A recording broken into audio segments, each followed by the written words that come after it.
Was that a tribute or a publicity stunt?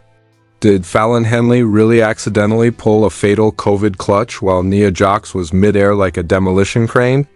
Is Wesley's ankle still attached to his body, or did the high-rise literally snap it? Off and mail it to Jordan Grace as a threat? And wait for it, did W just slide in a 10-bell salute to Hulk Hogan, only to have Javon flip off the Tron 5 seconds later? This wasn't wrestling, folks. This was a full-blown reality TV. Exorcism with pyros, cheap shots, and more betrayal than a Real Housewives reunion hosted in a steel cage. And somehow, through all the chaos, Paige still walked out with her title, her smug grin, and probably a cease and desist letter from Santino's chiropractor. We're diving into the top 10 most jaw-dropping, knee-snapping, completely unhinged moments from NXT on July 29, 2025. From scandalous heel turns to poetic knockouts, this wasn't just a show. It was a televised fever dream. Buckle up, conspiracy crew, because the truth?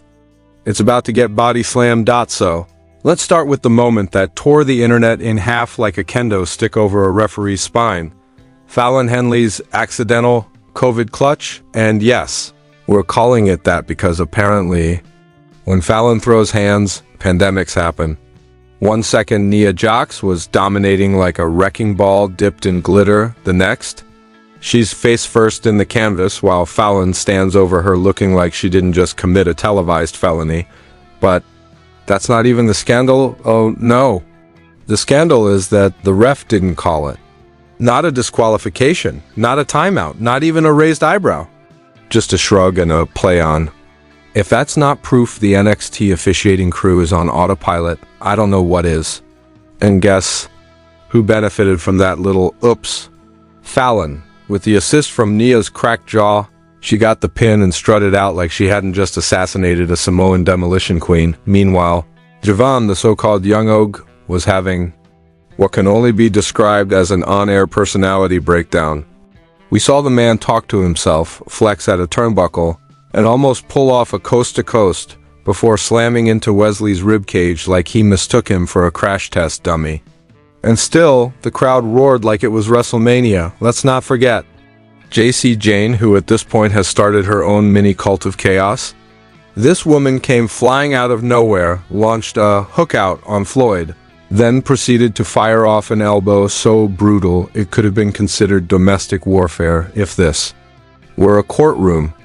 And just as we thought she'd chill, boom, Jax returns to the ring like a hurricane in heels, reminding everyone that irresistible force isn't just a slogan, it's a warning label. So, what do we have here?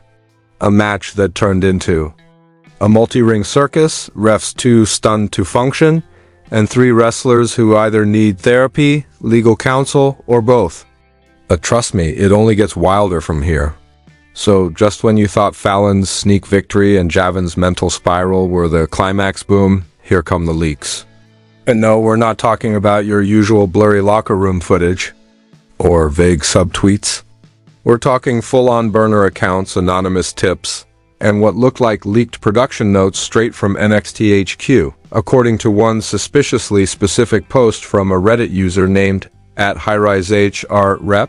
Fallon's wine was strategically engineered to reboot her brand after tanking merchandise sales.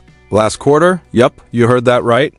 A fatal assist from Nia, ignored by the refs, and now leaked claims that WWE higher-ups greenlit the whole thing to push Fallon as the next anti-heroic underdog.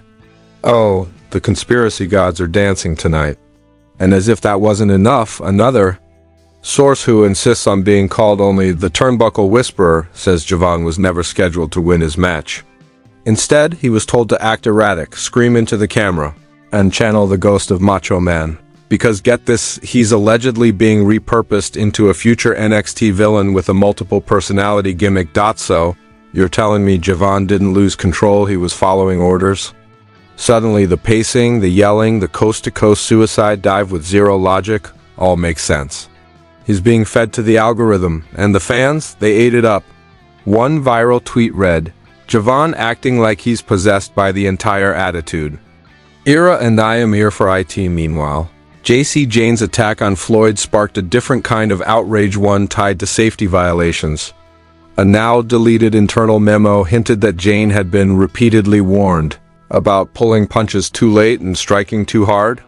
But last night, she allegedly ignored the yellow light, as WW producers call it, and threw a fully committed elbow that left Floyd needing 10 stitches and a concussion protocol. Public reaction mixed. Some fans called her a menace, others a queen.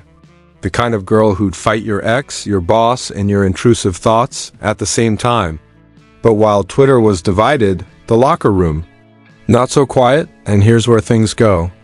From messy to Mayday. Sources close to the NXT creative team. Okay, fine. It was a friend of someone who used to clean. Booker T's Mike claimed that NXT officials are now in full-on crisis mode. Why? Because the locker room has officially split into factions, and no, we're not talking kafa. We're talking real off-camera. Don't talk to me unless you want your gear set on fire. Kind of beefed. Apparently, Evans and Wesley nearly came to blows after last week's match. Rumor has it Evans accused Wesley of going into business for himself during the final spot, refusing to sell the cardiac kick and making Evans look like a botched ragdoll. Security allegedly had to step in twice when things got heated backstage.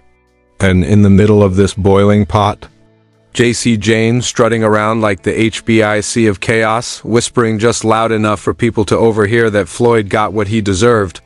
Meanwhile, fans and insiders alike are calling for official investigations. Twitter's already spinning, with hashtags like hashtag NXT in shambles, hashtag justice for Floyd, and the particularly savage hashtag Booker Tresign, you saw it and said nothing. Even Nia Jax's return, which should have been a feel-good, I'm back and breaking people moment, has turned sour.